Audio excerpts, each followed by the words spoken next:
আচ্ছা, আসসালামু আলাইকুম সবাইকে। Extremely sorry for our technical issue, sound problem. একটু এখন জানাও অডিও ভিডিও ক্লিয়ার আছে কিনা, তাহলে আমরা ক্লাসটা স্টার্ট করি। ঠিক আছে, একটু জানিয়ে দাও। এতক্ষণ সাউন্ড প্রবলেম যেহেতু ছিল, তাহলে কেটে আবার লাইভটা স্টার্ট করলাম। একটু আমাকে ক্লিয়ার করো অডিও ভিডিও ক্লিয়ার আছে কিনা, তাহলে আমি পড়ানো শুরু করে দিব।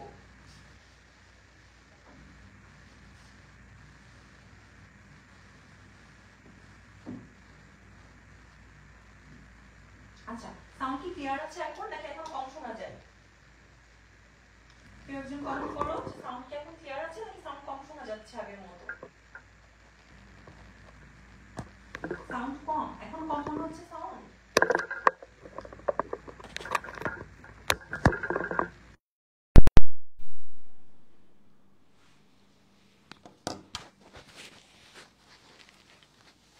আচ্ছা, বাকিদের কাছে কি মনে হচ্ছে, সাউন্ড ঠিক আছে নাকি সাউন্ড কম মনে হচ্ছে? সাউন্ড যদি প্রপার থাকে তাহলে আমরা ক্লাস স্টার্ট করব।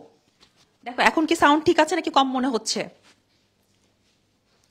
তো আমি আবারও বলি, আজকে আমাদের ক্লাস টপিক হচ্ছে প্রাণীর বিভিন্নতা শ্রেণীবিন্যাস। এই চ্যাপ্টার থেকে বিগত 20 বছরের প্রশ্ন আসছে হচ্ছে 27টা, এবং তুমি বুঝতেই পারতেছো এই চ্যাপ্টার কতটা ইম্পর্টেন্ট। এবং এই চ্যাপ্টারে বেসিক কিছু অংশ যদি তুমি পড়ো, ওই টপিকগুলো থেকেই বারবার বারবার প্রশ্ন রিপিট হয়। এবং নট অনলি মেডিকেল পরীক্ষা, তুমি দেখবা যে ইঞ্জিনিয়ারিং বলো, ভার্সিটি বলো, সবখান থেকেই তুমি বারবারই এখান থেকে প্রশ্ন কমন পাবা। আচ্ছা, still the same, still same মনে হচ্ছে সব।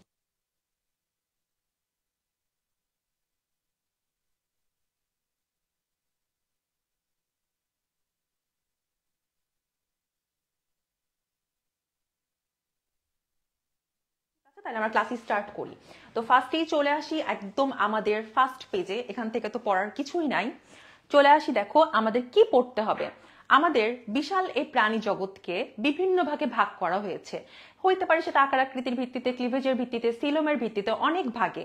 এই যে অনেকগুলা ভাগ, এই বিশাল প্রাণী জগৎ, তোমার আমার লাইফে কারোর নিশ্চয় এত টাইম নাই যে আমরা একটা একটা করে প্রাণী নিয়ে পড়াশোনা করবো, তাই না? এই প্রাণী ধরো যে সিম্পল একটা প্রাণী বলো, ছাগল বলো, বাঘ বলো, যে কোনো একটা, এদের মধ্যে আবার বিভিন্ন প্রজাতি আছে, জিনগত পার্থক্য আছে। তো তোমার আমার পক্ষে বিশাল এই প্রাণী জগৎ পড়া কোনোভাবেই সম্ভব না।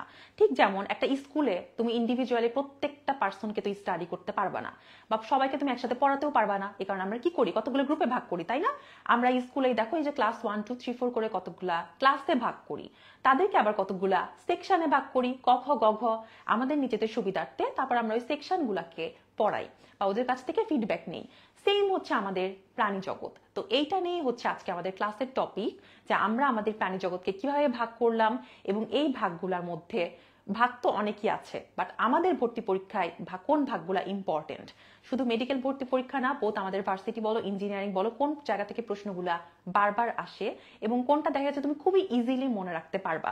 সো যে টপিকটা তুমি একদম ভয় নিয়ে শুরু করো, একদম ভীতি নিয়ে স্টার্ট করো যে এই টপিকটা আমার একদমই পছন্দ না, আমারও পার্সোনালি একদমই পছন্দ ছিল না, আমার কাছে মনে হতো এই মুখস্থ জিনিস, এইটা ওইটা আমাকে বারবার পড়তে হচ্ছে, আমার কাছে খুবই কঠিন মনে হতো। বাট দেখো আজকে ক্লাসের পর তোমার কাছে টপিকটা অনেক ইজি হয়ে যাবে। তো এই যে তুমি যে ফার্স্ট চ্যাপ্টার পড়ছো, ফার্স্ট চ্যাপ্টার একদম যে ফার্স্ট লাইন, দেখো ফার্স্ট চ্যাপ্টার একজন যে ফার্স্ট লাইন, এখান থেকে একটা লাইনই জাস্ট ইম্পর্টেন্ট। এই যে প্রাণী জগৎ, এদের মধ্যে কি কি ভিন্নতা দেখা যায়, এদের মধ্যে আমরা জিনগত পার্থক্য পাই, প্রজাতিগত পার্থক্য পাই, বাস্তুতান্ত্রিক পার্থক্য পাই। তো একটা মানে কোশ্চেনের তোমাকে আমি এক্সাম্পল দেই যে তোমার ভর্তি পরীক্ষায় প্রশ্ন কিভাবে আসতে পারে। তোমার ভর্তি পরীক্ষায় প্রশ্ন আসতে পারে হচ্ছে দুইভাবে। দেখো এই যে আমাদের প্রাণী বৈচিত্র্যের প্রকারভেদ, দেখো এই যে সেম নামগুলো যেটা আগের পেজে আমরা পড়লাম, জিনগত বৈচিত্র্য, প্রজাতিগত বৈচিত্র্য, বাস্তুতান্ত্রিক বৈচিত্র্য। তো তোমার মেডিকেল ভর্তি পরীক্ষায় প্রশ্ন আসতে পারে দুইভাবে, যে প্রাণী বৈচিত্র্য কয় প্রকার, তখন তোমার আনসার হবে হচ্ছে 3 প্রকার। খেয়াল করো, তখন তোমার আনসার হবে হচ্ছে 3 প্রকার। এই ভাগগুলোর আবার নাম কি, জিনগত, প্রজাতিগত, বাস্তুতান্ত্রিক।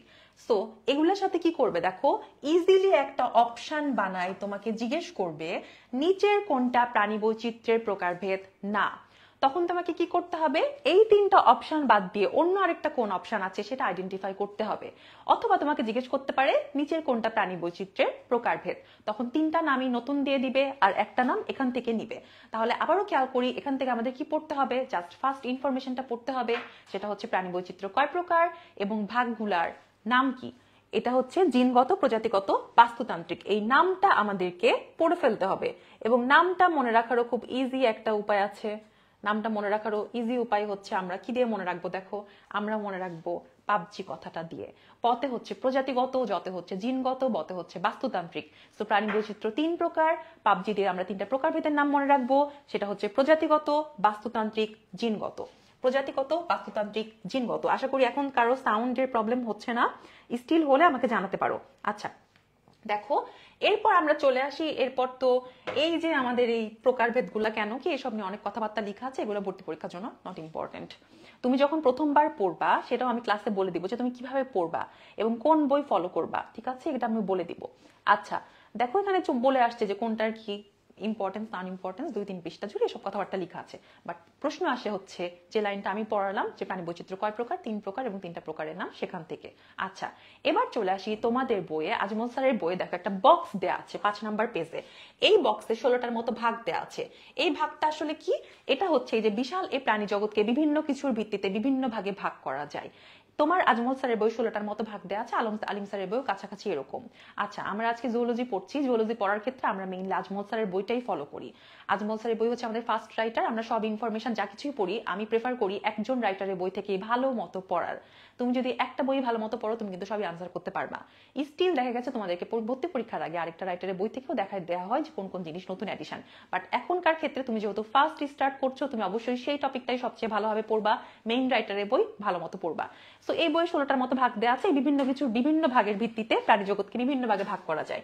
যেমন দেহের আকার আকৃতির ভিত্তিতে ভাগ করা যেতে পারে, সংগঠন ক্রমমাত্রার ভিত্তিতে ভাগ করা যেতে পারে, জীবন পদ্ধতির ভিত্তিতে ভাগ করা যেতে পারে, ক্লিভেজের ভিত্তিতে ভাগ করা যেতে পারে, অনেকগুলা ভাগেই ভাগ করা যেতে পারে।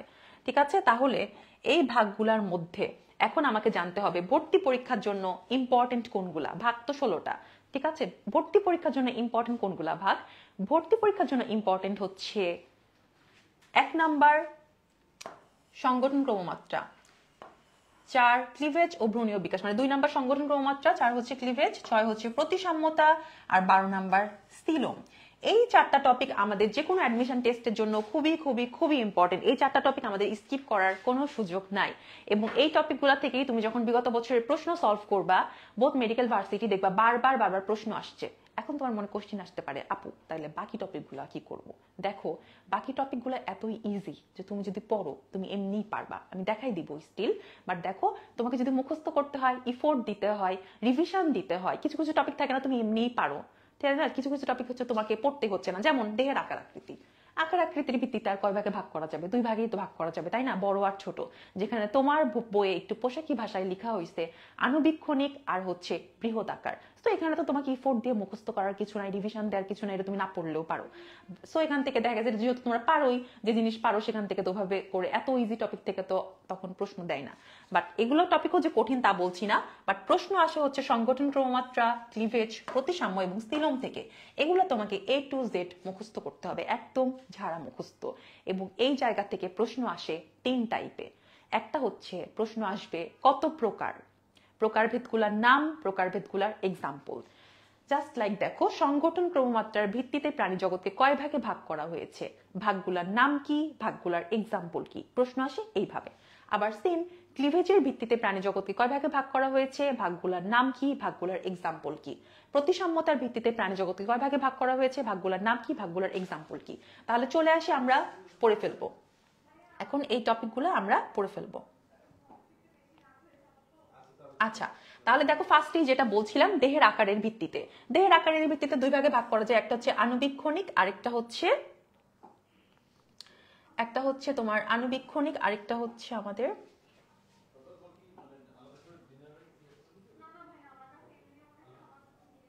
আচ্ছা আণুবীক্ষণিক, আরেকটা হচ্ছে আমাদের বৃহদাকার। এবং এটার এক্সাম্পল তো এমনি পারা যাচ্ছে, অবশ্যই আণুবীক্ষণিক। আর বৃহদাকার গিনিপিক যে বড়, এটা তুমি এমনিই জানো, এটা তুমি এমনি বুদ্ধি থেকে আনসার দিতে পারো নাকি? মানে গিনিপিক নিশ্চয়ই তুমি মাইক্রোস্কোপের নিচে তাকাই তাকাই দেখো না। সো একদম সবকিছু অন্ধভাবে মুখস্থ করার চেষ্টা করবা না। দেখবা তুমি যদি মাথা কাটো এমনি কিন্তু পারো, তোমরা অনেকেই অনেক কিছু পারো। বাট দেখা গেছে মুখস্থ করার চক্করে ওই গাছের পাতা সবুজ পড়তে পড়তে এমন অবস্থা হয় আমাদের যে ওই জিনিসটা পড়ি নাই জন্য আমরা প্যানিকড হয়ে যায়, জানলাম আমি তো এটা পড়ি নাই। বাট এইটা কিন্তু চিন্তা করলে এমনি পারা যায়। আচ্ছা, সো এই টপিকটা বাদ। ইম্পর্টেন্ট কোনটা বলছিলাম, ইম্পর্টেন্ট হচ্ছে আমাদের সংগঠন ক্রমমাত্রা। এখান থেকে আমাদের A to Z সবই পড়তে হবে, এটা হচ্ছে আমাদের ইম্পর্টেন্ট, এখান থেকে আমাদের সবকিছু পড়তে হবে। তো কি পড়তে হবে? ওই যে তিনটা জিনিস। সংগঠন ক্রমমাত্রার ভিত্তিতে প্রাণী জগৎকে কয় ভাগে ভাগ করা যায়? দেখো কয় ভাগে ভাগ করা যায়, 4 ভাগে ভাগ করা যায়। এরপর পড়তে হবে আমাকে ভাগগুলোর নাম এবং ভাগগুলোর এক্সাম্পল। এইটাও খুবই ইজি একটা টপিক, জাস্ট একটু ঠান্ডা মাথায় দেখো, এইটাও তুমি মুখস্থ না করেও পারো। বায়োলজিতে সবকিছু মুখস্থ করার দরকার নাই, কোনো কোনো জিনিস যদি তুমি থিঙ্ক করো এমনিতেই পারবা। তুমি ভাবো বিশাল এই প্রাণী জগতের প্রত্যেকটা প্রাণী অসংখ্য কি দিয়ে তৈরি হয়? অসংখ্য কোষ দিয়ে তৈরি হয়। এই কারণে ফার্স্টেরটার নাম হয়েছে কোষীয় মাত্রার গঠন। অসংখ্য কোষ মিলে আবার কি তৈরি হয়? আমরা সবাই জানি কয়েকটা কোষ মিলে কি তৈরি হয়? টিস্যু। আবার কয়েকটা টিস্যু মিলে কি তৈরি হয়? অঙ্গ। আবার কয়েকটা অঙ্গ মিলে কি তৈরি হয়? তন্ত্র। খেয়াল করো নামগুলাও কিন্তু সিরিয়ালি আসছে। সবার ফার্স্টে কোষীয় মাত্রার গঠন, এরপর এই যে কোষ টিস্যু মাত্রার গঠন, এরপর কি আছে দেখো, এরপর পরের পেজে আছে হচ্ছে আমাদের টিস্যু অঙ্গ মাত্রার গঠন, তারপর অঙ্গতন্ত্র মাত্রার গঠন। সো তুমি যদি এই টপিকটা ভুলেও যাও, এটা কিন্তু তুমি একটু ঠান্ডা মাথায় চিন্তা করেই বের করে ফেলতে পারবা। ফার্স্টে হচ্ছে আমাদের প্রাণীজগৎ তৈরি হয় কোষ দিয়ে, কয়েকটা কোষ মিলে তৈরি হবে টিস্যু, কয়েকটা টিস্যু মিলে তৈরি হবে অঙ্গ, কয়েকটা অঙ্গ মিলে তৈরি হবে তন্ত্র।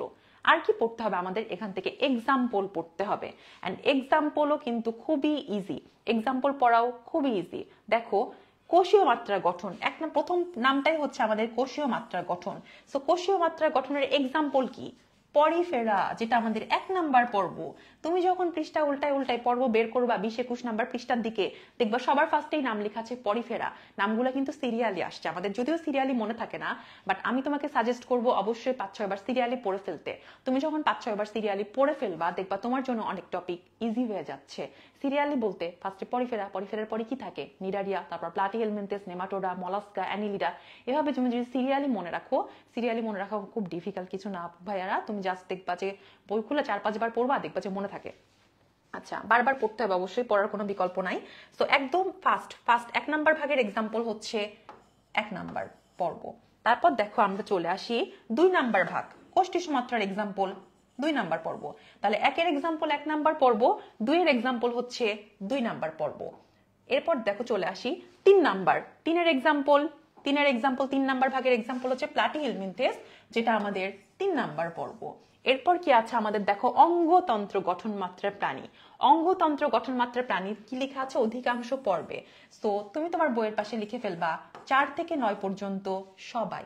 তাহলে দেখো টপিকটা কত ইজি, এটা কিন্তু ইজিলি মনে রাখা যায়, তাই না? এই টপিক নিয়ে কারো কোনো প্রবলেম আছে? যদি প্রবলেম থাকে ঝটপট বলে ফেলি। দেখো টপিকটা কিন্তু আসলে অনেক ইজি, যে যেভাবে মুখস্থ করছো এখন থেকে মনে রাখো, এটা কিন্তু এমনি মনে থাকে, জাস্ট মাথা কাটাই মনে রাখবো। বায়োলজি মানে কঠিন কিছু না, বায়োলজি অনেক ইজি, এমনি থিঙ্ক করে বের করে ফেলা যায়। তুমি ধরো ভুলেও গেছো এই টপিক, তুমি জাস্ট এটা মনে রাখো 4 ভাগে ভাগ করা যায়, ভাগগুলোর নাম একটু মাথা কাটাই বের করে ফেলি। ফার্স্টে কোষ, কোষ থেকে তৈরি হয় টিস্যু, কয়েকটা টিস্যু মিলে তৈরি হয় অঙ্গ, কয়েকটা অঙ্গ মিলে তৈরি হয় তন্ত্র। তাইলেই কিন্তু হয়ে গেল আমার সিরিয়ালি মনে রাখা। এরপর এক্সাম্পল কিভাবে মনে রাখবো? এক্সাম্পলও সিরিয়ালি আসছে। অবশ্যই এটা তুমি প্রথমবার পড়তে বসতে গেলে কিছুই সহজ না, বাট তুমি যখন 2-3 বার পড়বা, অবশ্যই তুমি আজকে ক্লাসে পড়বা, এরপর তুমি মেডিকেলে পরীক্ষার জন্য আবার পড়বা, তখন দেখবা তোমার নামগুলো সিরিয়ালি মনে আছে, তখন আর এক্সট্রা কোনো ইফোর্ট দিতে হয় না এই টপিকে। 1 নাম্বার ভাগের এক্সাম্পল হচ্ছে 1 নাম্বার পর্ব পরিফেরা, কোষীয় মাত্রা গঠন, তাইলে পরিফেরা। 2 নাম্বার ভাগের এক্সাম্পল হচ্ছে 2 নাম্বার পর্ব। 3 নাম্বার ভাগের এক্সাম্পল হচ্ছে প্লাটিহেলমিনথেস, যেটা আমাদের 3 নাম্বার পর্ব। আর 4 নাম্বার ভাগের এক্সাম্পল হচ্ছে আমাদের 4 থেকে 9 পর্যন্ত সবাই। স্বাভাবিক, যত নিচ থেকে উপরের দিকে যাবে তত তো অনুন্নত থেকে উন্নত বৈশিষ্ট্য পাবে, তাই না? সো পরিফেরা হচ্ছে 1 নাম্বার পর্ব, সবচেয়ে অনুন্নত, তাই ওর বডিতে শুধু কোষ আছে আর কিচ্ছু নাই। নিডারিয়া আরেকটু পরের ধাপ, সো নিডারিয়ার বডিতে টিস্যুও থাকে। প্লাটিহেলমিনথেস আরেকটু উন্নত, তাই ওর বডিতে অঙ্গও আছে। আর 4 থেকে 9 নেমাটোডা থেকে আমরা করডাটা পর্যন্ত, মানুষ পর্যন্ত আমরা তো অনেক উন্নত, লাস্টের দিকের পর্ব, এই জন্য আমাদের তন্ত্রও থাকে। সো যত নিচ থেকে উপরের দিকে যাচ্ছে ধাপে ধাপে বডিতে কি তৈরি হচ্ছে? কোষ থেকে টিস্যু, টিস্যু থেকে অঙ্গ, অঙ্গ থেকে তন্ত্র। তাহলে দেখো এটা একটা টপিক কিন্তু আমাদের পড়া শেষ। সো এই টপিকটা তোমার ভর্তি পরীক্ষার জন্য খুবই ইম্পর্টেন্ট, সংগঠন কর্মমাত্রা খুব ভালো মতো পড়তে হবে। এরপর চলে আসি জীবন পদ্ধতি। জীবন পদ্ধতিটাও তুমি রিডিং দিলে এমনিই পারবা। জীবন পদ্ধতি থেকে প্রশ্ন এর আগে আসে নাই, বাট জীবন পদ্ধতি দেখো এখানেও ডিফিকাল্ট কিছু নাই। জীবন পদ্ধতির ভিত্তিতে প্রাণী জগতে কয়েকটা ভাগে ভাগ করা হয়েছে। তো ভাগগুলা কি কি আমরা একটু দেখে নেই। তো ভাগগুলো কি কি দেখো, ভাগগুলো হচ্ছে মুক্তজীবী প্রাণী, পরজীবী প্রাণী, এরপর হচ্ছে আমাদের মিথজীবী প্রাণী, সহজীবী প্রাণী।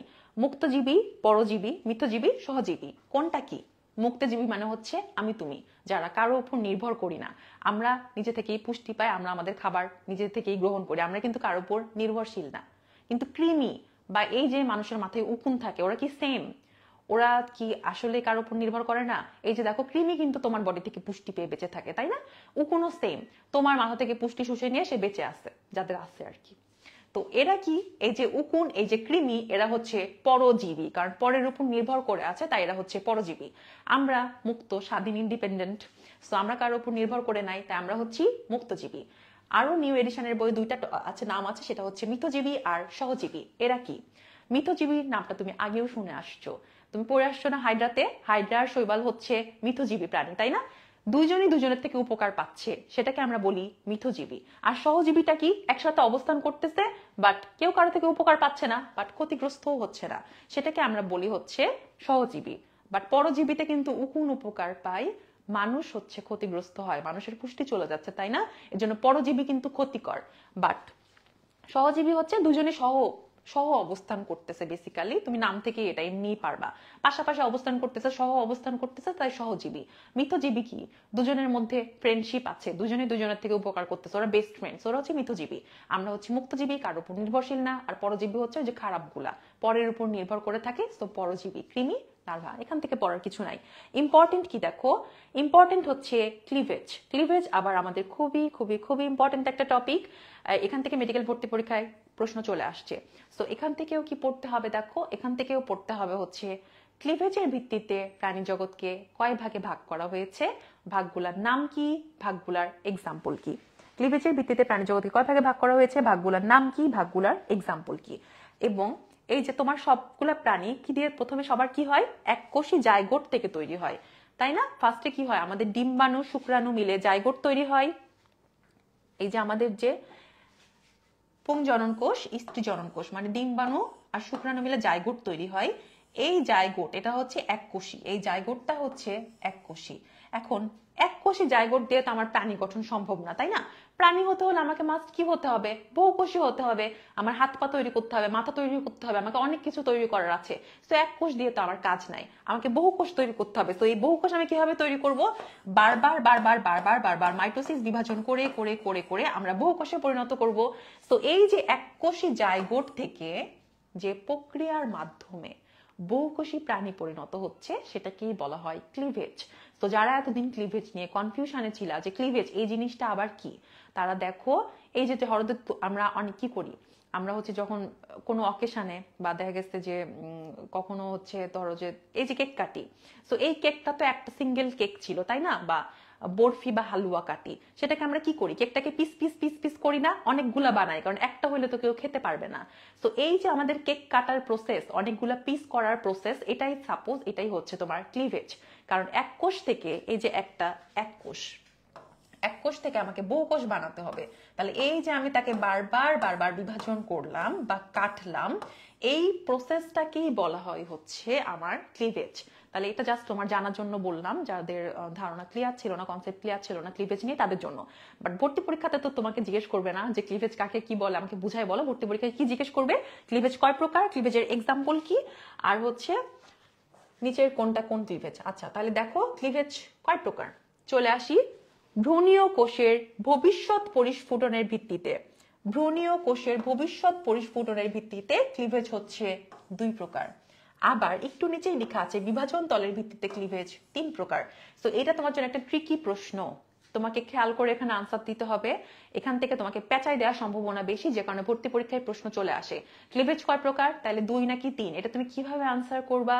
তোমাকে আগে দেখতে হবে কার ভিত্তিতে চাওয়া হয়েছে। যদি তোমাকে বলে ভ্রূণীয় কোষের ভবিষ্যৎ পরিস্ফুটনের ভিত্তিতে ক্লিভেজ, তখন তোমার আনসার হবে 2 প্রকার। যদি তোমাকে বলে বিভাজন তলের ভিত্তিতে কয় প্রকার, তখন তোমার আনসার হবে 3 প্রকার। তো ভ্রূণীয় কোষের কথা বললে 2, আর যদি বলে বিভাজন তল তাহলে 3। এখন দেখো ভ্রূণীয় কোষের ভবিষ্যৎ পরিস্ফুটনের ভিত্তিতে ক্লিভেজ দুই প্রকার, নাম কি? নির্দিষ্ট অনির্দিষ্ট বা নির্ধারিত অনির্ধারিত। এবং এদের কোনো এক্সাম্পল দেয়া নাই, সো তোমার কষ্ট কমে গেল, এক্সাম্পল পড়তে হলো না, তাই না? কষ্ট কমে গেছে। সো ভ্রূণীয় কোষের ভবিষ্যৎ পরিস্ফুটন আমরা পড়ে ফেললাম। ক্লিভেজ দুই প্রকার, নির্দিষ্ট বা অনির্দিষ্ট বা নির্ধারিত বা অনির্ধারিত, এবং এদের এক্সাম্পল নাই, সো আমার পড়তে হচ্ছে না। বাট বিভাজন তলের ভিত্তিতে ক্লিভেজ আবার তিন প্রকার, একটা হচ্ছে অরিও, একটা সর্পিল, একটা দ্বিপার্শ্বীয়। এদের এক্সাম্পল আছে, সো এক্সাম্পল ঝাড়া মুখস্থ করে ফেলতে হবে। কারণ এই যে তোমাকে জিজ্ঞেস করবে যে আর্থ্রোপোডার ক্লিভেজ কোন ধরনের, অরিও, সর্পিল নাকি দ্বিপার্শ্বীয়, তখন যাতে তুমি আনসার করতে পারো। ঠিক আছে, এটা মুখস্থ করতে হবে এখান থেকে। যেমন অরিও ক্লিভেজের এক্সাম্পল হচ্ছে আর্থ্রোপোডা, দ্বিপার্শ্বীয়র এক্সাম্পল হচ্ছে করাটা, সর্পিল ক্লিভেজের এক্সাম্পল হচ্ছে অ্যানিলিডা আর মলাস্কা। সো এখান থেকে তাহলে আমরা কি পড়লাম? আমরা পড়লাম ক্লিভেজ কয় প্রকার। এটা আবার ট্রিকি একটা প্রশ্ন, সো তোমাকে বুঝে আনসার করতে হবে। ভ্রূণীয় কোষের ভিত্তিতে হলে কয় প্রকার, বিভাজন তল হলে কয় প্রকার, কোন কোন প্রকারগুলোর নাম পড়লা, নির্ধারিত অনির্ধারিত, কিংবা বিভাজন তলের ভিত্তিতে এই যে দ্বিপার্শ্বীয় সর্পিল, আরেকটা কি পড়ছি আমরা? দ্বিপার্শ্বীয় সর্পিল, আরেকটা আমরা পড়েছি হচ্ছে এই যে অরিও, এবং তাদের এক্সাম্পল গুলা পড়ে ফেলবো সুন্দর করে। তাহলে আমাদের ক্লিভেজও পড়া শেষ। এবং ক্লিভেজ কিন্তু খুবই খুবই ইম্পর্টেন্ট একটা টপিক। আমাদের ইম্পর্টেন্ট টপিকের মধ্যে সংগঠন, ক্রমমাত্রা আর ক্লিভেজ পড়া শেষ। এরপর কি আছে দেখো, এরপর আমরা চলে আসবো হচ্ছে ভ্রূণীয় বিকাশে। এটা নিউ এডিশনের বইয়ে নতুন অ্যাড হয়েছে, 2 বছর হলো, বাট এখান থেকেও ঝামেলার কিছু নাই। এটাও জাস্ট ভ্রূণীয় বিকাশের ভিত্তিতে কি হয় দেখো, এই যে ক্লিভেজের ভিত্তিতে আবার দুই ধরনের বিকাশ হয়, নাম পড়বা জাস্ট, প্রোটোস্টোমিয়া, ডিউটারোস্টোমিয়া। এক্সাম্পল খুবই ইজি, খুবই ইজি। কেন দেখো, এই যে তোমার পর্বগুলা 5, 6, 7, 5, 6, 7 নাম্বার পর্ব হচ্ছে, চেঞ্জ হয়ে যাচ্ছে, দেখো 5, 6, 7 নাম্বারটা হচ্ছে প্রোটোস্টোমিয়া, আর ডিউটারোস্টোমিয়া কি 8, 9। প্রোটোস্টোমিয়া হচ্ছে ধরো পুরান পথে, প্রোটোস্টোমিয়া পথে পুরান দিকের পর্বগুলো, এই জন্য সামনের দিকের যে পর্ব 5, 6, 7 সিরিয়ালি আসছে কিন্তু দেখো, আর লাস্টের দিকের 8 আর 9 নাম্বার হচ্ছে ডিউটারোস্টোমিয়া। সো জাস্ট এক্সাম্পল বলবো, এখান থেকে কখনো প্রশ্ন আসে নাই, বাট প্রশ্ন তো চলেও আসতে পারে, এই জন্য আমাদের একটু রিডিং পড়ে রাখা, ঠিক আছে? তাহলে এই জন্য আমি বারবার বলতেছিলাম যে সিরিয়ালি মনে রাখার সুবিধা কি, তুমি যদি সিরিয়ালি পর্বগুলোর নাম পড়ে ফেলো, তাহলে কিন্তু এক্সাম্পল পড়ার পিছনে তোমাকে আলাদা করে এফোর্ট দিতে হচ্ছে না। তুমি দেখবা যে এক্সাম্পল সবসময় সিরিয়ালি আসে, দেখো এখানেও কিন্তু সিরিয়ালি আসছে, 5, 6, 7 প্রোটোস্টোমিয়া, লাস্টের দুইটা উন্নত, মানে একাইনোডার্মাটা আর আমরা কররাটা, আমরা হচ্ছি ডিউটারোস্টোমিয়া, আর মাঝামাঝি পর্বগুলো হচ্ছে প্রোটোস্টোমিয়া। তাহলে দেখো এটা আমাদের মোটামুটি জাস্ট রিডিং পড়ে রাখবা। আমাদের ইম্পর্টেন্ট টপিক হচ্ছে প্রতিসাম্যতা, আর তার আগে পড়ে ফেলবো একটু ভ্রূণ স্তর। তাহলে দেখো ভ্রূণ স্তর কি? ভ্রূণ স্তর হচ্ছে, ভ্রূণ স্তর থেকে কি পড়তে হবে? ভ্রূণ স্তরের ভিত্তিতে প্রাণী জগৎকে দুই ভাগে ভাগ করা যায়। এটা যখন তোমাদেরকে, তোমরা যে কোচিং এ ভর্তি হও, মেডিকোতে যারা ভর্তি হও, এটা ডেইলি এক্সামে খুব এই প্রশ্নটা খুব বেশি আসে যে ভ্রূণ স্তরের ভিত্তিতে প্রাণী জগৎকে কয় ভাগে ভাগ করা হয়। দেখো তোমার বইয়ে দেয়া আছে যে দুইটা ভাগের নাম, একটা হচ্ছে দ্বিস্তরী, আরেকটা হচ্ছে ত্রিস্তরী। ঠিক আছে, একটা হচ্ছে দ্বিস্তরী, আরেকটা হচ্ছে ত্রিস্তরী, এবং তার মধ্যে এক্সাম্পলও দেয়া আছে। এবং এটা যখন তোমাদেরকে দেয়া হয়, এই যে দেখো প্রাণীদেরকে কয় ভাগে ভাগ করা হয়? দুই ভাগে ভাগ করা হয়। এই প্রশ্নটা যখন তোমাদেরকে করা হয় যে ভ্রূণ স্তরের ভিত্তিতে প্রাণী জগতে কয় ভাগে ভাগ করা হয়, তখন তোমরা ম্যাক্সিমামে আনসার দাও যে 3 ভাগে ভাগ করা হয়। এটা তোমরা প্রায় সবাই ভুল করো, কারণ তোমাদের মাথায় কি চলতে থাকে? তোমাদের মাথায় চলতে থাকে একস্তরী, দ্বিস্তরী, ত্রিস্তরী। কিন্তু একস্তরী বলে কি কোনো কথা হয়? যদি আমি একাই থাকি তাইলে কি আমি কোনো স্তর সৃষ্টি করতে পারলাম? একজন আরেকজনের সাপেক্ষেই না স্তর, এজন্য একস্তরী বলে কিন্তু কোনো কথা নাই।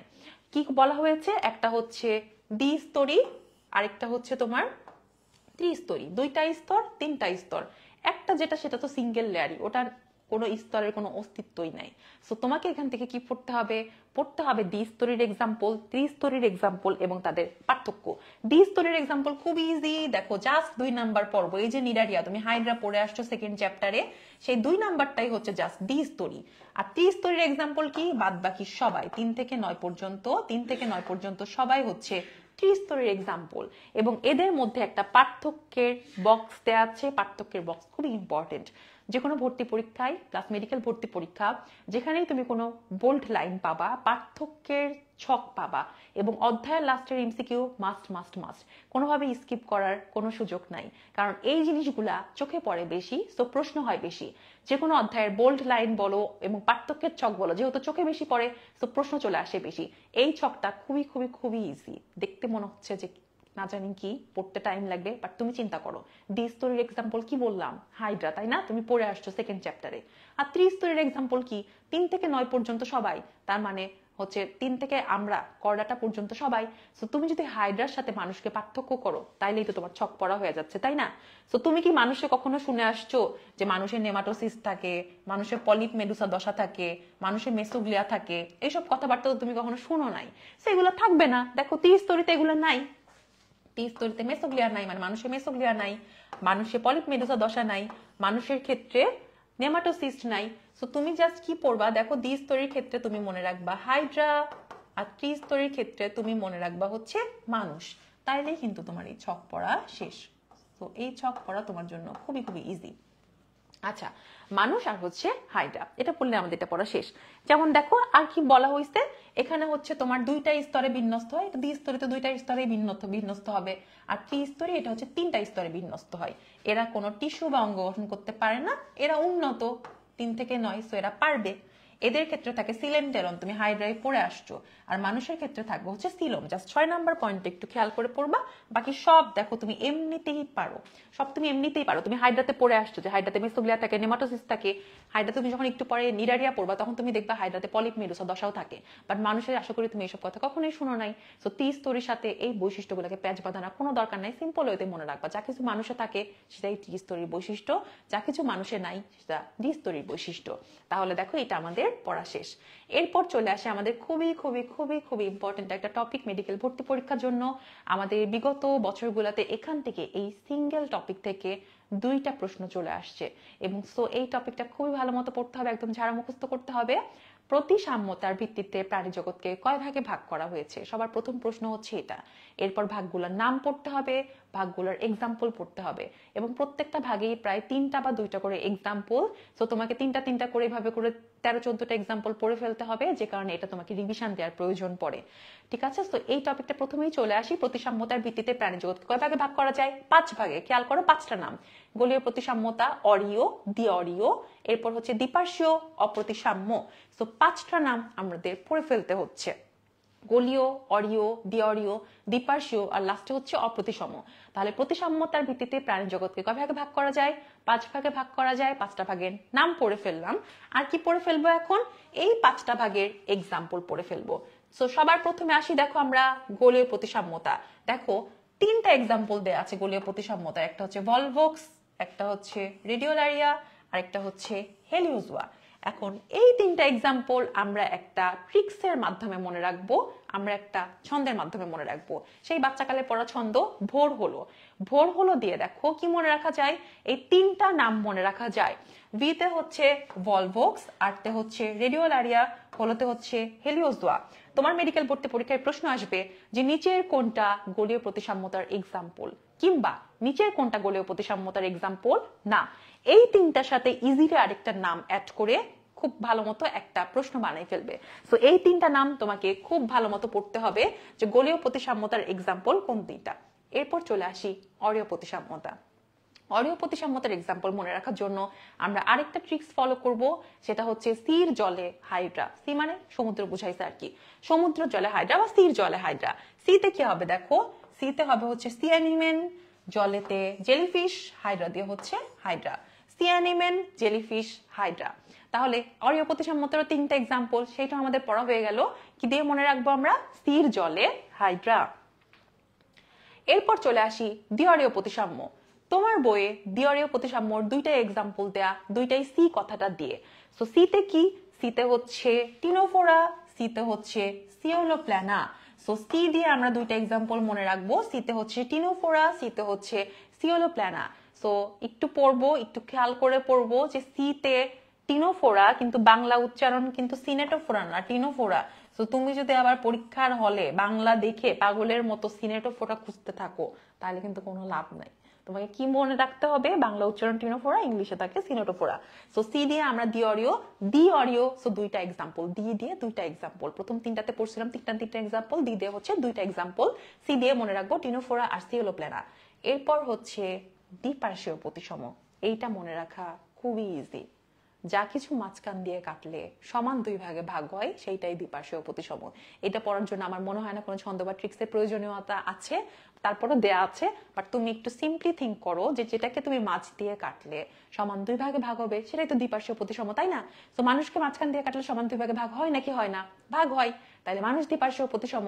ব্যাংকে কাটলে সমান 2 ভাগে ভাগ হয় নাকি হয় না? হয়। তাহলে ব্যাঙও হচ্ছে দ্বিপার্শ্বীয় প্রতিসম। প্রজাপতিকে মাঝখান দিয়ে কাটলেও কি হয়? সমান 2 ভাগে ভাগ হয়। তো মানুষ ব্যাঙ প্রজাপতি হচ্ছে দ্বিপার্শ্বীয় প্রতিসম। আচ্ছা, একজন হচ্ছে, আচ্ছা এখানে কেউ কোনো কোশ্চেন করে নাই।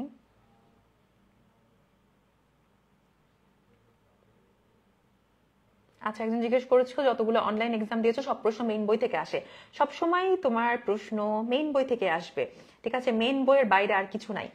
তোমাদের মেইন বইয়ের বাইরে থেকে আর কোনো জায়গা থেকে কোশ্চেন করার কোনো সুযোগ আছে? অ্যাডমিশন টেস্টের কোশ্চেন বেশি বেশি সলভ করো, বিগত বছরের কোশ্চেন খেয়াল করো। মেইন বইয়ের বাইরে তুমি কখনোই কোশ্চেন পাবা না।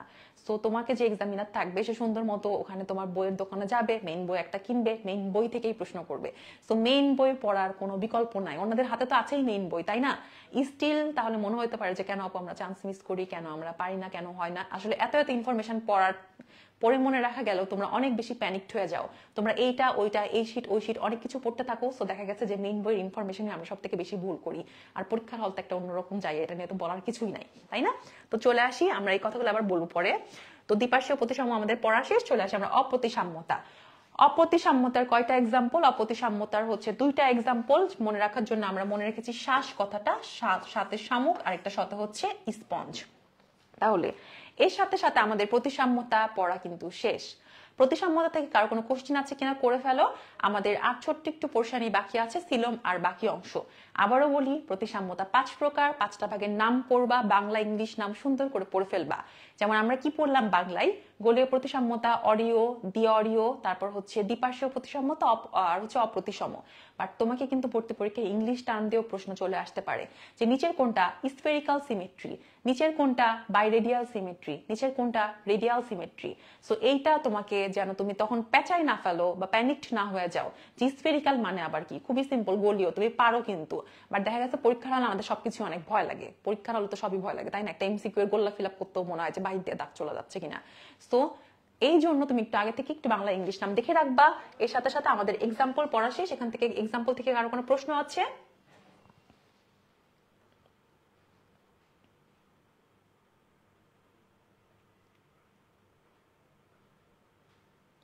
আচ্ছা, তারপর চলে আসি হচ্ছে আমরা খণ্ডকায়ন। খণ্ডকায়নের ভিত্তিতেও দেখো 2 ভাগে ভাগ করা যায়। এইটাও খুব ইজি টপিক, এখানে থেকে তোমাকে আমার বোঝানোর কিছু নাই। তারপর আমি সহজভাবে বুঝাই দিচ্ছি। দেখো তুমি কেঁচো বা যোগ তো দেখছো নাকি? এরকম খণ্ড খণ্ড খণ্ড অসংখ্য খণ্ড খণ্ড নিয়ে গঠিত। তো দেখো এদের কিন্তু সুন্দর মতো খণ্ড একদম ভাগ ভাগ করে বোঝা যায়।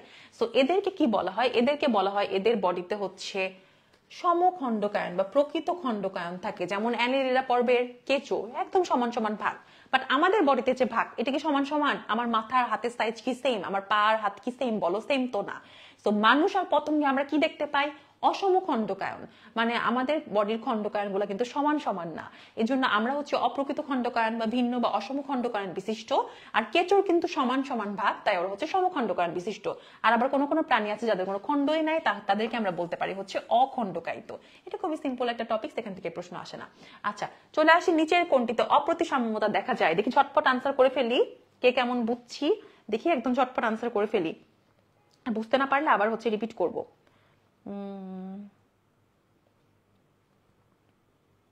একজন বলছে এইচএসসি শেষ তাই আপুর ক্লাসে আসলাম। রেস্ট নাও, রেস্ট নাও। এত বড় একটা ট্রমাটিক পরীক্ষা গেছে, রেস্ট নেওয়া দরকার, তাই না? আচ্ছা, তারপর হচ্ছে দেখি আনসার কে কি দিচ্ছি, কি বুঝলা ক্লাসে দেখে নিন।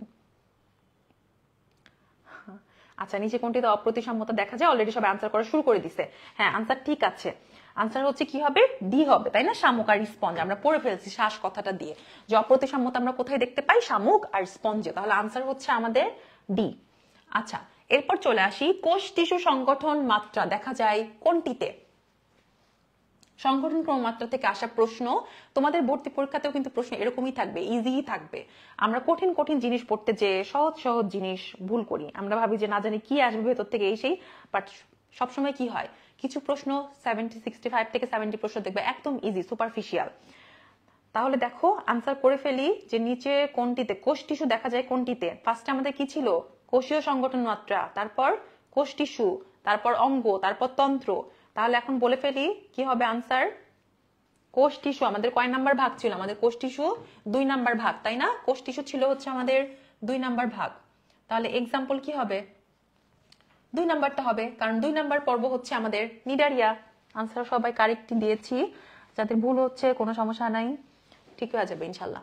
আচ্ছা দেখো এরপর কি আছে? অঞ্চলায়ন বা ট্যাগমাটাইজেশন। এখান থেকে জাস্ট একটা লাইনই পড়তে হয়। অঞ্চলায়ন বা ট্যাগমাটাইজেশন কোন পর্বের প্রাণীর বৈশিষ্ট্য? সেটা হচ্ছে আর্থ্রোপোডা। অঞ্চলায়ন বা ট্যাগমাটাইজেশন তাহলে কার বৈশিষ্ট্য? আর্থ্রোপোডার বৈশিষ্ট্য। জাস্ট এই লাইন পড়লেই এনাফ। অঞ্চলায়ন বা ট্যাগমাটাইজেশন আমরা দেখতে পাই হচ্ছে আর্থ্রোপোডা, নিচে আর্থ্রোপোডার ছবিতে আছে। আচ্ছা উপাঙ্গ থেকে পড়ার কিছু নাই, বিভিন্ন রকম এক একজনের এক এক রকম উপাঙ্গ থাকে, এটা মেডিকেল ভর্তি পরীক্ষার জন্য ইম্পর্টেন্ট না। জাস্ট নামগুলো দেখো, এই যে অ্যান্টেনা, স্টাইল, পোডিয়া, পাখনা, পতঙ্গতে কি থাকে, ডানা, এগুলাই। আচ্ছা এরপর আমরা চলে আসব হচ্ছে আমাদের এই প্রশ্নটা একটু বড় হয়ে গেছে, প্রজাপতি এর প্রতিসাম্যতা কোন ধরনের? একটু আমরা এইটা আনসার করে ফেলবো। প্রজাপতি প্রতিসাম্যতা কোন ধরনের, এটাও পড়াই ফেলছি, দেখো একটু আনসার করে ফেলি।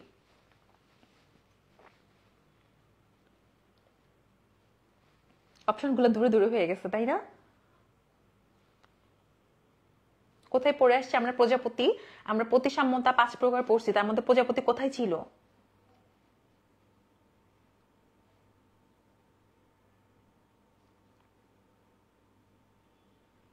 আচ্ছা একজন আমাদের যে আনসার দিয়ে ফেলছে, সুলতানা রাজিয়া, ওর আনসার কারেক্ট। বাকি কি, বাকিদের কি অবস্থা? মায়ের যেটা ভুল করতেছে সে মায়ের। কি পড়ছি আমরা? অপ্রতিসাম্যতা, একজন অপ্রতিসাম্যতা আনসার করছি। আচ্ছা অপ্রতিসাম্যতা তো হবে না, তাই না? অপ্রতিসাম্যতার এক্সাম্পল কি ছিল? শামুকার স্পঞ্জ। আর হচ্ছে একদম ফার্স্টে কি পড়ছি? গোলীয় প্রতিসাম্যতা, ওটা পড়ছিলাম ভোর হলো দিয়ে। ফিতে ভলভোস, আটতে রেডিওলারিয়া, হলোতে হচ্ছে হেলিওজোয়া। এরপর পড়লাম অরিও, সির জলে হাইড্রা। এরপর দিয়ে অরিও, দুইটাই সি দিয়ে মনে রাখছি। আর কি বলছিলাম? যা কিছু মাঝখান দিয়ে কাটলে সমান 2 ভাগে ভাগ করা যায় সেটাই দ্বিপার্শ্বীয় প্রতিসম, তাই না? প্রজাপতি তো কাটলে মাঝখান দিয়ে 2 ভাগে সমান ভাগে ভাগ হয়, তাহলে প্রজাপতি অবশ্যই কি হবে? দ্বিপার্শ্বীয় প্রতিসম, সিম্পল। আচ্ছা লাস্ট একটা আমাদের ইম্পর্টেন্ট টপিক, সেটা হচ্ছে আমাদের সিলোম। দেখো সিলোম থেকে কি পড়তে হবে? আগের মতোই সিলোমের উপস্থিতি অনুপস্থিতির ভিত্তিতে বা সিলোমের ভিত্তিতে প্রাণী জগৎকে কয় ভাগে ভাগ করা যায়, নামগুলা কি কি আর এক্সাম্পল কি। তাহলে সিলোমের ভিত্তিতে প্রাণী জগৎকে কয় ভাগে ভাগ করা যায়? সিলোমের ভিত্তিতে সিলোমের উপস্থিতি অনুপস্থিতির ভিত্তিতে 3 ভাগে ভাগ করা যায়। 3 ভাগে ভাগ করা যায়, একটা হচ্ছে অ্যাসিলোমেট, একটা হচ্ছে সিউডোসিলোমেট, আরেকটা হচ্ছে ইউসিলোমেট। আবার ভ্রূণীয় বিকাশকালীন সময়ে সিলোম সৃষ্টির প্রকৃতির উপর ভিত্তি করে প্রকৃত সিলোম যুক্ত বা ইউসিলোমেট প্রাণীদের আবার 2 ভাগে ভাগ করা যায়। সো এইটা হচ্ছে আবার এই যে ইউসিলোমেটের ভাগ। আবার রিপিট করি, দেখো সিলোমের উপস্থিতি অনুপস্থিতির ভিত্তিতে যদি তোমাকে জিজ্ঞেস করে সিলোম কয় প্রকার, তখন তোমার আনসার হবে হচ্ছে সিলোম 3 প্রকার। তাহলে সিলোম কয় প্রকার? সিলোম হচ্ছে 3 প্রকার। কি কি? Acoelomate, pseudocoelomate, ইউসিলোমেট। অ্যাসিলোমেট মানে কি? অ্যাসিলোমেটের এ দিয়ে কি বুঝাইছে? অ্যাসিলোমেটের এ মানে হচ্ছে অ্যাবসেন্ট, সিলোম অ্যাবসেন্ট বা সিলোম বিহীন, সিলোম অ্যাবসেন্ট বা সিলোম বিহীন। আর সিউডো দিয়ে কি? সিউডো মানে হচ্ছে মিথ্যা বা ভ্রান্ত বা অপ্রকৃত সিলোম। আর ইউসিলোমেট কি? ইউসিলোমেট মানে হচ্ছে প্রকৃত সিলোম। এই প্রকৃত সিলোমকে আবার 2 ভাগে ভাগ করা যায়, একটা হচ্ছে সাইজোসিলোমেট আর একটা হচ্ছে এন্টারোসিলোমেট। এই টপিকের থেকে ইম্পর্টেন্ট হচ্ছে আমাদের এই টপিকটা। প্রশ্নে চলে আসে সিউডোসিলোমেটের এক্সাম্পল কি, অ্যাসিলোমেটের এক্সাম্পল কি, ইউসিলোমেটের এক্সাম্পল কি। সো এক্সাম্পলটা আমাদেরকে ভালো মতো পড়ে ফেলতে হবে।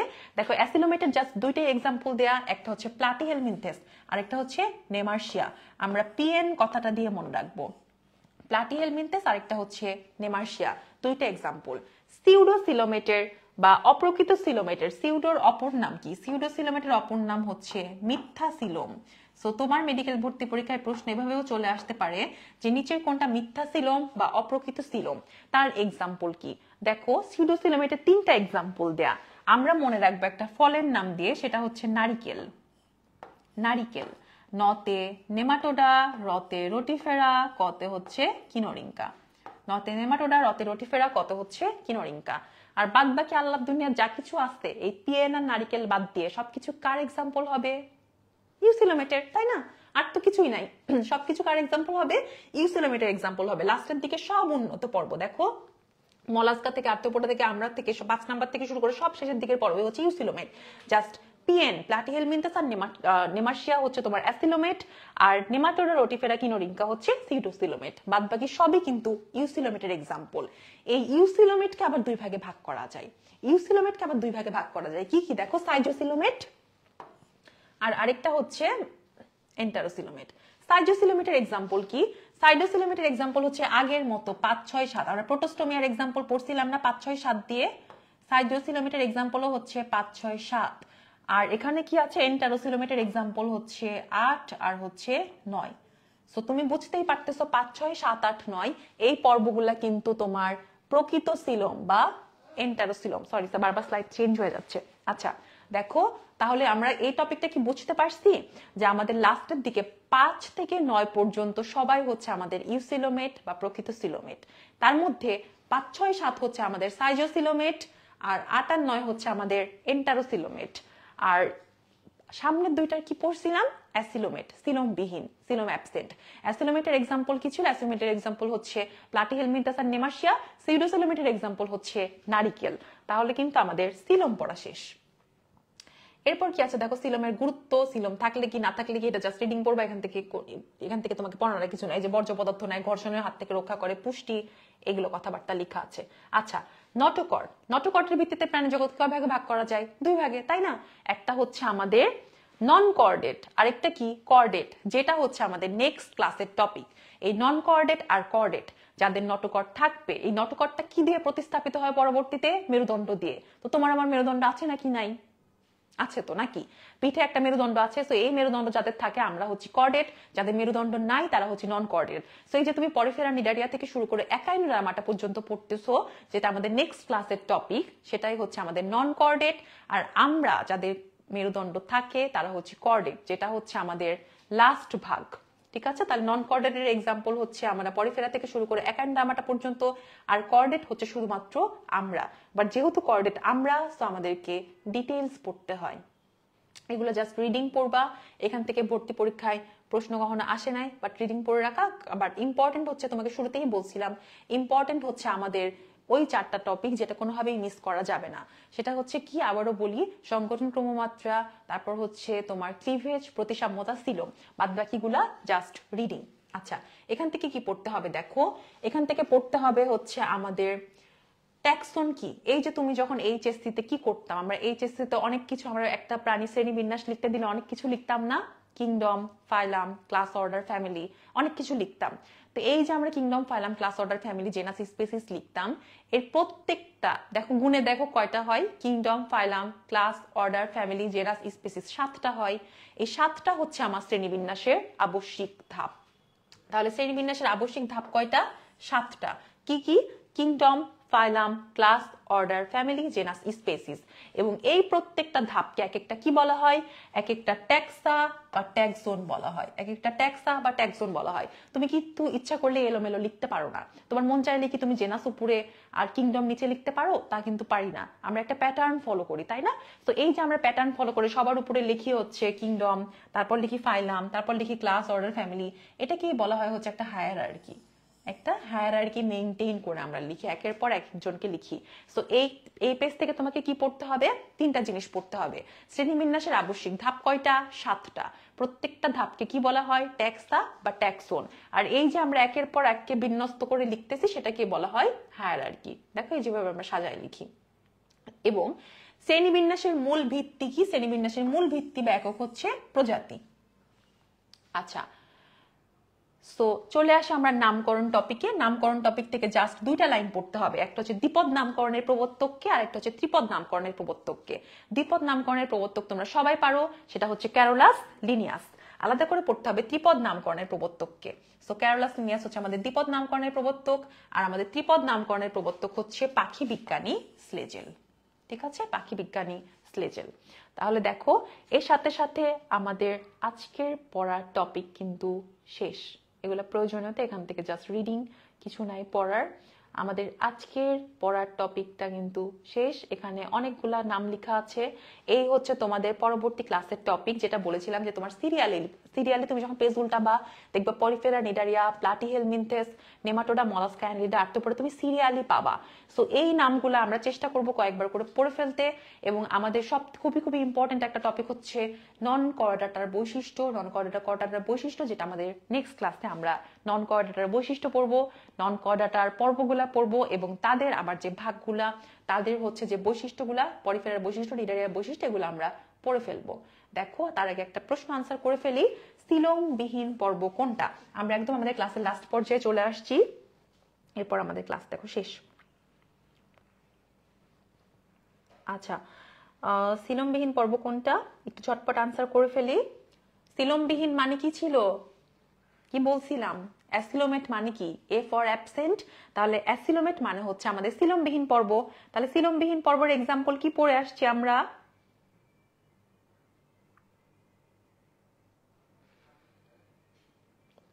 আচ্ছা, পিএন দিয়ে পড়ছিলাম তাই না? পিএন দিয়ে পড়ছি, সেটা হচ্ছে আমরা প্লাটিহেলমিনথেস আর হচ্ছে নেমার্শিয়া। তাহলে আনসার কি হবে? আনসার হচ্ছে আমাদের একজন অলরেডি আনসার করে ফেলছি, আনসার হচ্ছে বি। বাকিরা মনে হয় আনসার করতেছে। হ্যাঁ, তোমাদের আনসার কারেক্ট আছে, এটা হচ্ছে বি। এরপর দেখো ভ্রান্ত সিলোম যুক্ত প্রাণীর পর্ব কোনটা? ভ্রান্ত সিলোম কি, মিথ্যা সিলোম কি বললাম? ভ্রান্ত বা মিথ্যা, সিউডোসিলোমেট মানে কিন্তু ভ্রান্ত বা মিথ্যা সিলোম। প্রশ্নগুলো তোমাদেরকে দেখাই দিচ্ছি কোন প্যাটার্নে হয়, যাতে তোমার ভুল না হয় বা তুমি যাতে ধরতে পারো, বা একটু চেঞ্জ করে দিলে কেমন দেখায়। সো ভ্রান্ত বা মিথ্যা সিলোম মানে কি? ভ্রান্ত বা মিথ্যা সিলোম মানে হচ্ছে সিউডোসিলোমেট। তাহলে একটু বলে ফেলি, সিউডোসিলোমেটের এক্সাম্পল এখানে কোনটা? সিউডোসিলোমেটের এক্সাম্পল কোনটা হবে?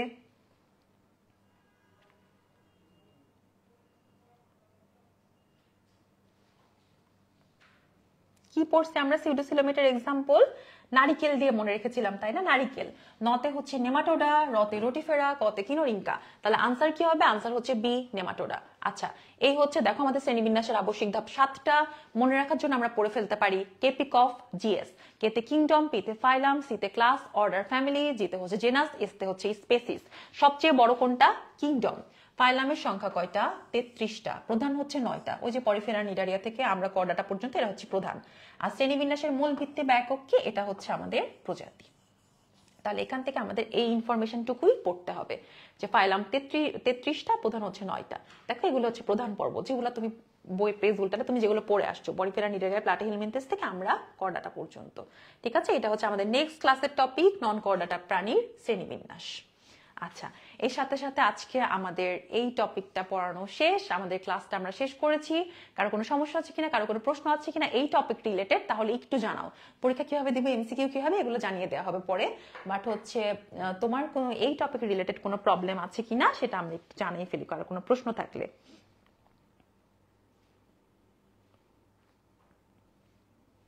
না হলে আমরা ক্লাসটা স্টার্ট করবি, মানে ক্লাসটা হচ্ছে সরি শেষ করব।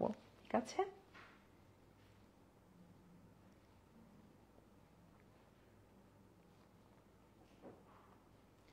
আচ্ছা, কার কোনো প্রশ্ন থাকলে করে ফেলি, না হলে আমরা নেক্সট আবার যখন যদি এরকম মনে হয় যে আপু এখন প্রশ্ন নাই, এখন বুঝতে পারছি, বাট হচ্ছে আমি যখন পড়তে গেছি তখন এই প্রবলেম ফেস করছি, সেটা তুমি নেক্সট ক্লাসেও জানাইতে পারো, কোনো সমস্যা নাই। তোমাদের যদি পড়তে যে কোনো প্রবলেম ফেস করো, সেটা তুমি নেক্সট ক্লাসে, আমি যখন হচ্ছে নেক্সট টপিক যখন আবার পড়ানো হবে তখন তোমরা জানাতে পারবা। আচ্ছা, কারো কোনো কোশ্চেন যেহেতু নাই, তাহলে আমরা ক্লাসটা শেষ করি। অলরেডি দেরি হয়ে গেছে অনেক, তাই না? তোমাদেরও খাওয়া ঘুম আছে, তাহলে দেখো আমরা ক্লাসটা শেষ করি। আল্লাহ হাফিজ সবাইকে, সবাই ভালো থাকো, সুস্থ থাকো, সবার জন্য শুভকামনা, ভালো মতো পরীক্ষা দাও সবাই। ইনশাল্লাহ আবার দেখা হবে নেক্সট ক্লাসে। আল্লাহ হাফিজ সবাইকে।